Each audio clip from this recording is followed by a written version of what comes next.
ஓம் முருகா போற்றி. ஓம் சரவண பவ. என் அன்பு குழந்தையே, நான் சொன்னால் பழிக்கும், என்னுடைய வாக்கு பழிக்கும் என்று பல பேர் சொல்லியிருப்பார்கள். கேட்டிருக்கிறீர்களா? அது எப்படி அவர்கள் சொன்னால் பழிக்கும் என்று தானே கேட்கிறீர்கள். இந்த நான் சொல்லும் எல்லாமே அவர்களிடம் இருந்தால் அவர்கள் சொல் நிச்சயமாகவே பழிக்கும். அது என்ன? நான் சொன்னால் பழிக்கும், என் வாக்கு பழிக்கும் என்று தங்களை பற்றி சிலர் சொல்லிக்கொண்டே இருப்பார்கள். அது என் விஷயத்திலும் உண்மையாக நடக்கிறது. யாரையும் வஞ்சிக்காத ஒருவன், கடவுள் மீது அதிக நம்பிக்கையுள்ள ஒருவன் மனதார சொல்லும் எந்த வார்த்தைக்குமே உயிர் இருக்கிறது. அந்த உயிர் தன் சக்தியை காட்டிவிடுகிறது.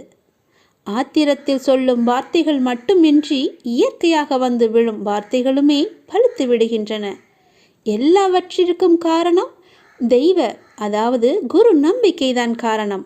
குருவின் மீது முழுமையாகவே நம்பிக்கை வைத்திருப்பவன், குரு மீது முழுமையான பக்தி வைத்திருப்பவன், அசைக்க முடியாத நம்பிக்கை, சொல்லப்போனால் முழுமையான குரு மீதான அடிமை என்று கூட சொல்லலாம்.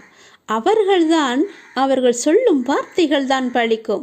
ஏனென்றால் அவர்களுக்குள்ளே அந்த கடவுளே உயிராக இருக்கிறார்.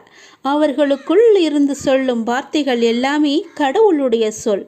அவர்கள் சொன்னால் நிச்சயமாகவே பழிக்கும். சில பேர் சொல்லி கொண்டே இருப்பார்கள், நான் சொன்னால் பழிக்கும், நான் சொன்னால் நடந்துவிடும் என்று. அவர்களுக்கு நான் சொன்ன இந்த அத்தனை நம்பிக்கையும் அத்தனை அறிகுறிகளும் இருக்கிறதா என்று பாருங்கள்.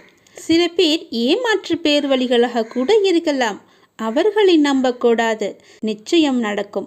நம்பிக்கைதான் காரணம். நம்பிக்கை மட்டும்தான் அவரை அந்த வழியில் செல்ல வைக்கிறது, அந்த வார்த்தையை பழிக்க வைக்கிறது. சவால் என்ற வார்த்தைக்குள்ளே தான் வாசல் என்ற வார்த்தை மறைந்திருக்கிறது. அது உனக்கு தெரியுமா? நீ யாரிடம் வேண்டுமானாலும் சவால் விட்டுக்கொள். அதிலிருந்து தான் உனக்கான வாசல் திறக்கும். நீ எதிர்கொள்ளும் சவால்களை தான் வாசலாக உனக்கு திறக்கின்றன.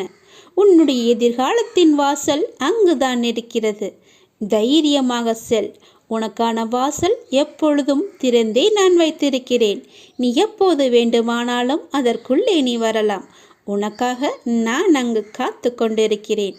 நீ தைரியமாக என்னை நோக்கி வா.